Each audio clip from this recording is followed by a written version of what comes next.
What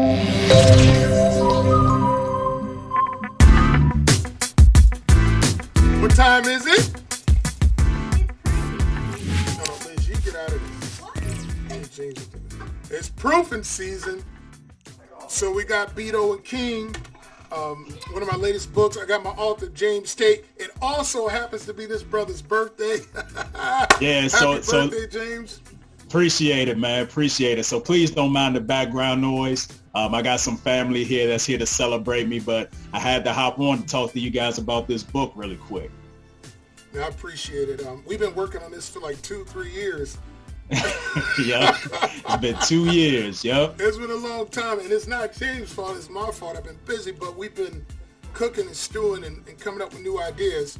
And I'm super happy about the end results.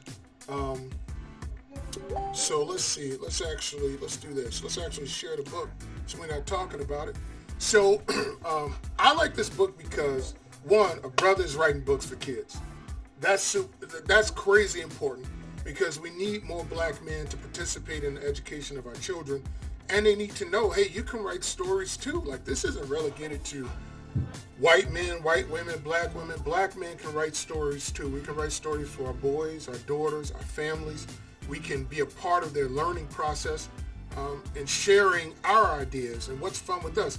And the best thing about this book is this book's got dinosaurs in it.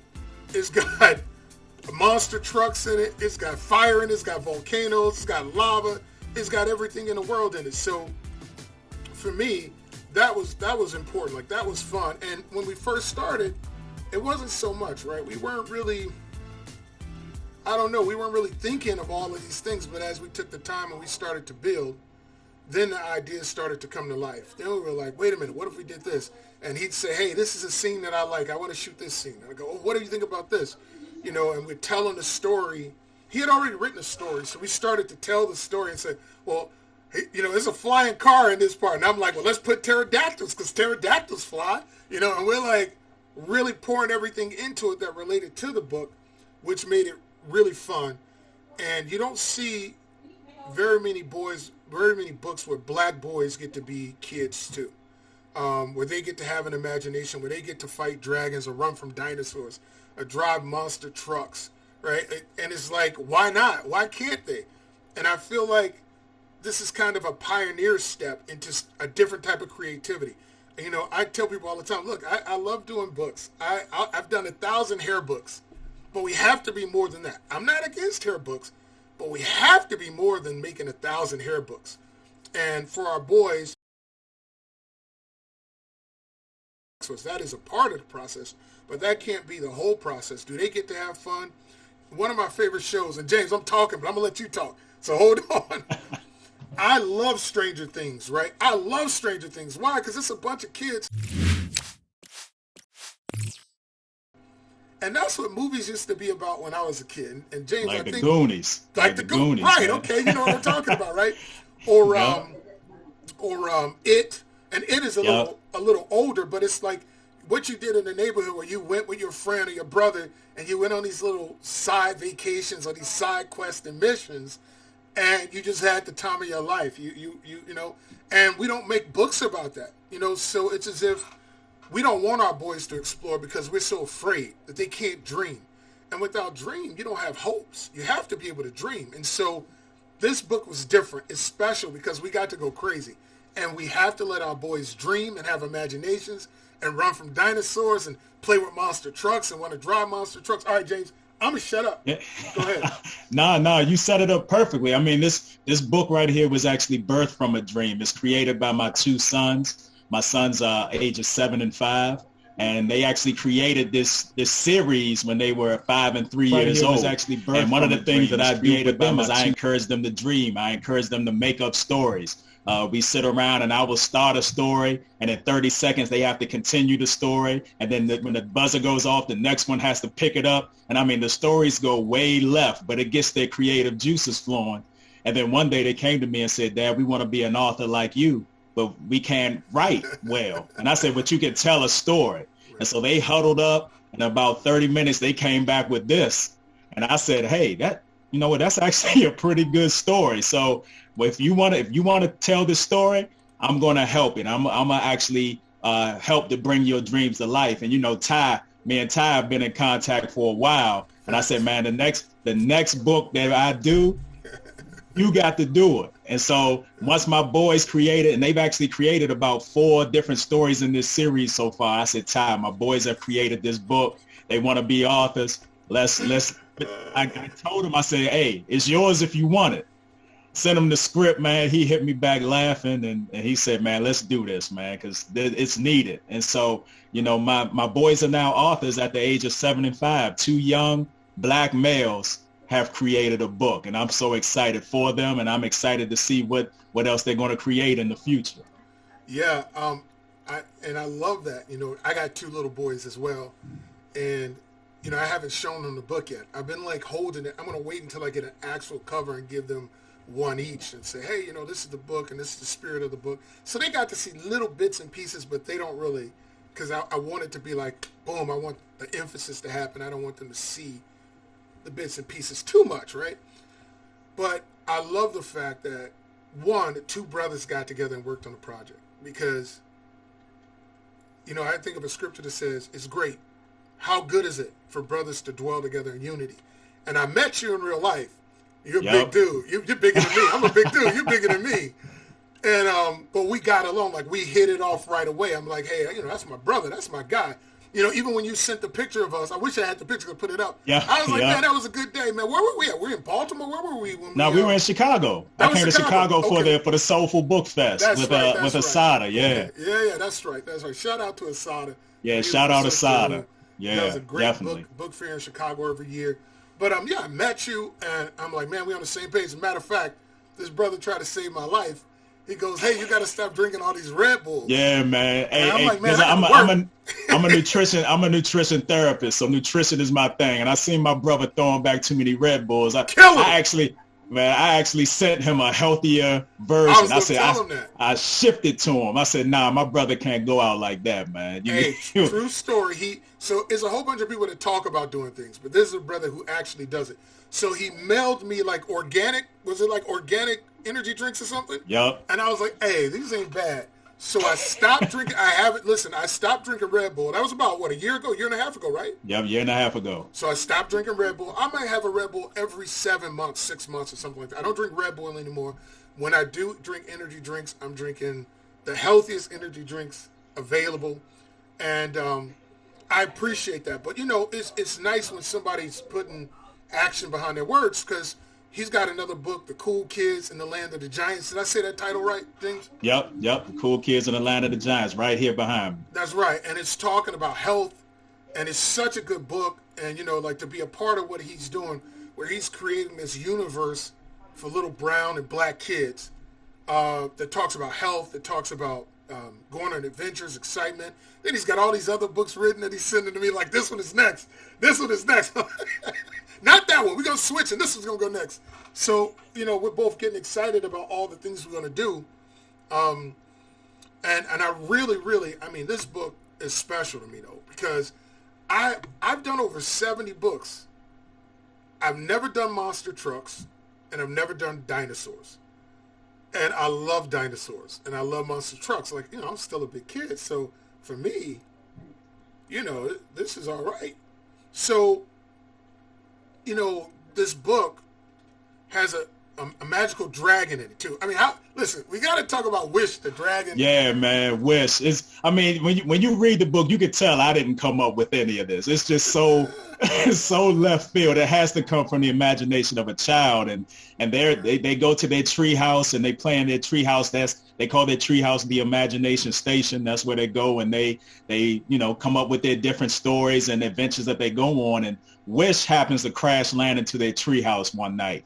And so the boys zip line to the tree house to see what's going on, because they see lights blinking in the tree house, and Wish is there, and they almost beat Wish up because they don't know what he is or who he is in their tree house. And basically Wish comes from a special planet, and his species actually looks for kids to help bring their imaginations to life. And so he just tells them to dream big, and whatever they dream, he'll bring it to life. And so they actually start off at dreaming. He tells them their dream's too small. So it's just a way to encourage kids to dream huge. We want you to dream big. Don't make your dream small. We want them to be huge. And so they ended up racing monster trucks on Dino Beach to get a trophy. And that's something that my boys came up with, and Ty brought it to life, man. And the way he brought it to life is just, it's crazy. You guys just have to see it. You have to see what he did with what they created, man. It's amazing. Yeah, so it's different, and it's different, and I love the fact that it's two black boys being adventurous. Like that, to me, was the sell. And the reason why it took so long, and this is crazy, it's like, this wasn't a regular book. There was so much happening, and I'm like, man, I don't know. I thought it was going to look like this, and then it looked like that, and then I'm like, well, what about this? What if the volcano island looks like this? And what if they're driving monster trucks that look like this? And it's like, then he's like, oh, I used the wrong dinosaur. I had a raptor, so I had to go and switch it out and make sure it was a T-Rex. Yeah, they specifically said T-Rex. Because I go back to them and I say, man, this will be cool. And they're like, nah, Dad, that's whack. We want this. And I say, right. Hey, child, they need a T-Rex. They don't want a raptor. So they're very specific. So for those of you who are asking where you can order it on Amazon. You just look up Beedoh and King. I'm going to put the link in the description. Hey, Liz, will you do me a favor and put the link? If you go to Amazon, you can Google it and then just put the link in the description for everybody. And then I'll post this. So we're going to put the ads up today for everybody who's asking about it. Crystal, what's up, Crystal? We met Crystal. You met Crystal at Asada's event, I believe. Yeah, and Crystal, yeah. Yeah, she has the book. Oh, my gosh. She's going to kill me if Hey, Crystal, put the name of your book in the description. I cannot remember. I made the book, and I can't remember the name of it. I have the book. Oh, my gosh. Yep. It's a book about tooth fairies and brushing your teeth. And yep. Oh, she's going to kill me, literally. I cannot remember the name of this book.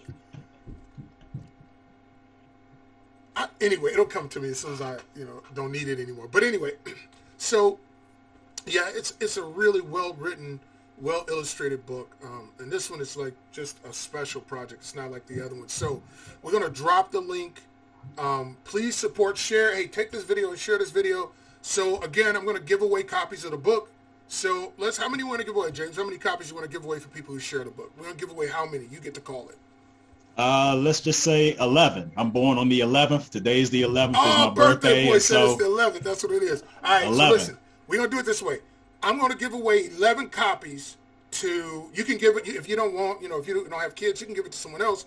I'm going to give away 11 copies to people who, I'm going to give it randomly to people who share the link to this video. And I'm going to include where we can find it at on Amazon as well. So, Erica, we're going to get you that link. I know you want to get a copy, and everybody else who's asking. Charlotte, we're going to get you a copy. But, yeah, guys, please help us spread the word about the book. Tell people who have young boys who you want them to read, you want to encourage them to read. Tell them about the book. Like, this is one of those things you can stand behind and support. You got two brothers, a great author, an okay illustrator.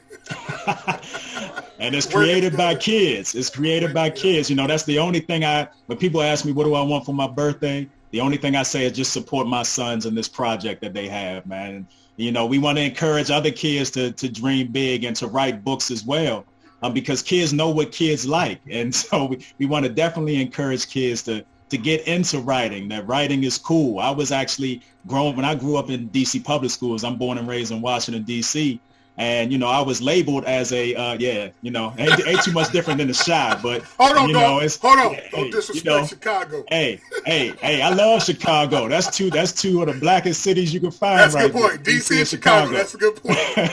We got to put Atlanta in there, too, but go ahead. Yeah, they came late, but, I love the A. But we, they labeled me as a daydreamer, and I would always write stories. I mean, I don't want to date myself, but I grew up with the Atari, so I would write stories about Pitfall. Pitfall was one of my favorite games. So I would write adventure stories about Pitfall and fold the paper over and staple the spine and make it look like a book. And the teachers would look at it and like, this is not going to happen. Focus on something else.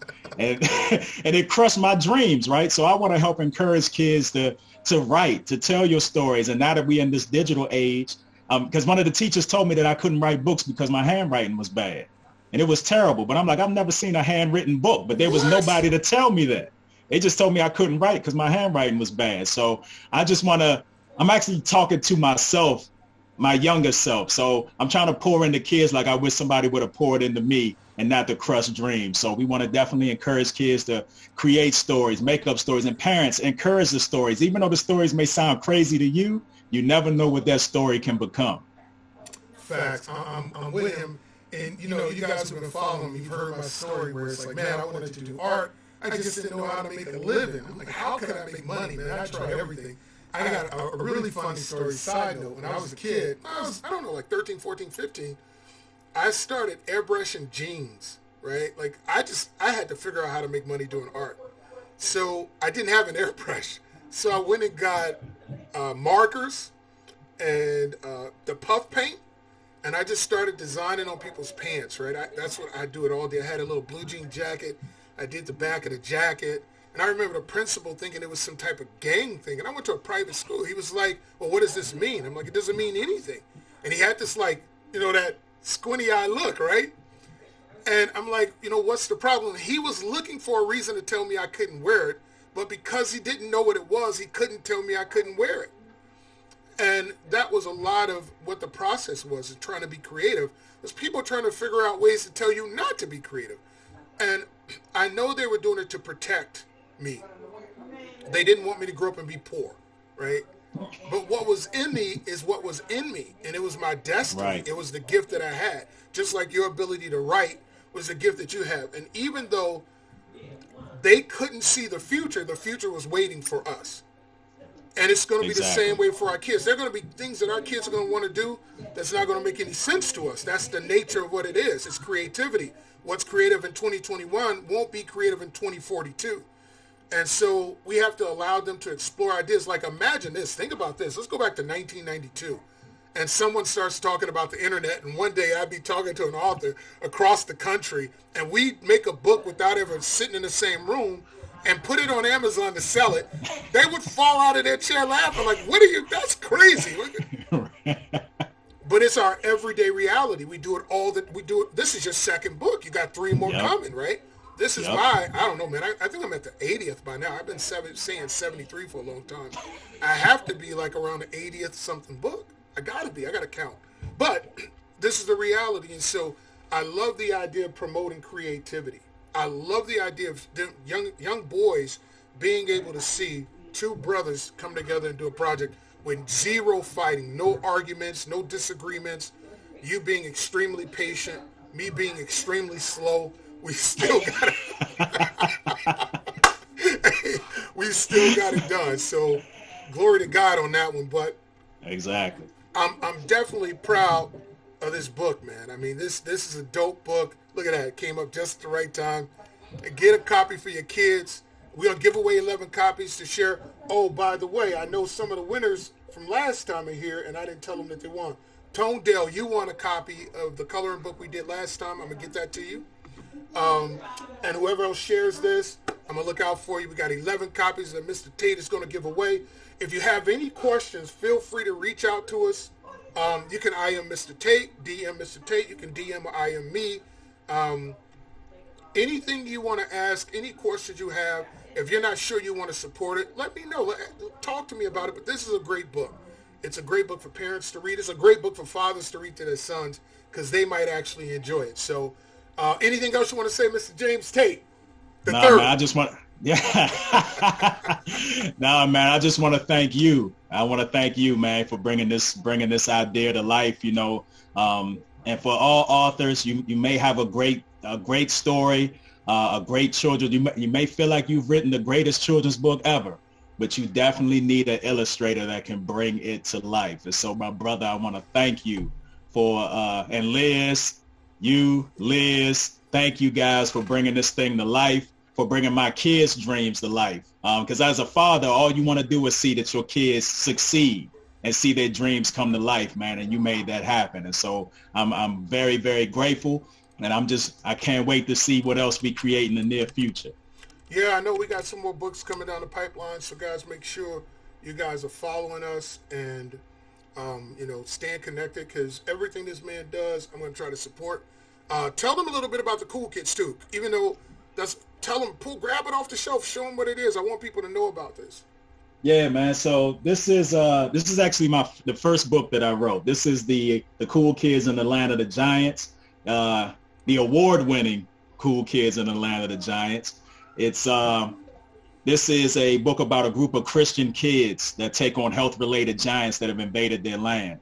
And so in this first book of the series, they take on a giant named obesity. So it teaches kids how to fight and defeat obesity with biblical principles. It's illustrated by my brother Jay Reed. And so this is my first book, and it's done really, really well. I still receive testimonies, emails from parents and from children about how they incorporate God into their weight loss and into their health, and how kids are forcing their parents to eat healthier because they want them to be around.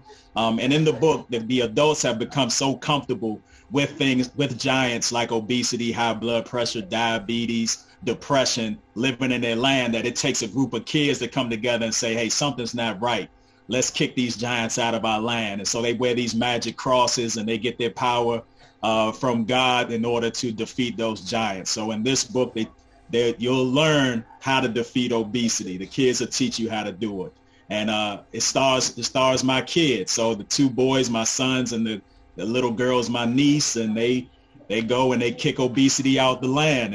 And it's done really, really well. And I'm very, very proud. This is my first baby. So I'm very, very proud of this one. And it was the Christian Indy Book of the Year. And so it won first place with Purple Dragonfly. So it's done really, really well, and I'm very proud of it. See, y'all didn't even know. I hang out with Christians. They didn't know. They didn't see. They're like, I hang out with Christians? Nah. But that's a really good book. And, my brother is really talking about an important lesson. And we do need to that's why I keep telling him to talk about that book as well, because I didn't illustrate that book. But I believe in that book, and I believe in what it's talking about. So from one brother it's very, very, very important, man. I mean, I'm very, very passionate about health and wellness. Just not too long ago, I grew up as the fat kid. Back in the day, it was probably like one or two of us in the whole school. And, my weight after an accident, my weight went over 400 pounds, and God blessed me to lose and keep off over 200 pounds since 2010 naturally. And so I'm certified in nutrition, and so I wanted to create something once again to write to the future, to the kids, so that when they grow up, they don't have to be on a lot of medication and deal with a lot of health ailments that adults are dealing with today. So just planting seeds, and prayerfully people continue to come by and water them, so that our kids can grow up healthy, not just physically, but also mentally and emotionally as well, and spiritually as well too.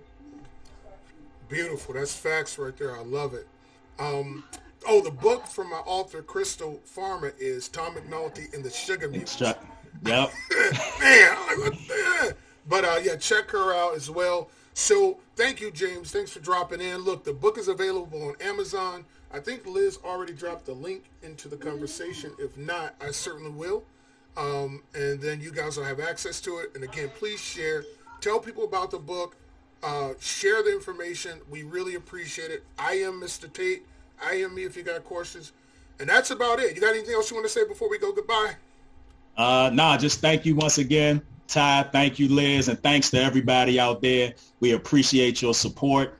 And, we are here because of you. And we just thank you. And we just thank you. Continue to share it. Continue to support.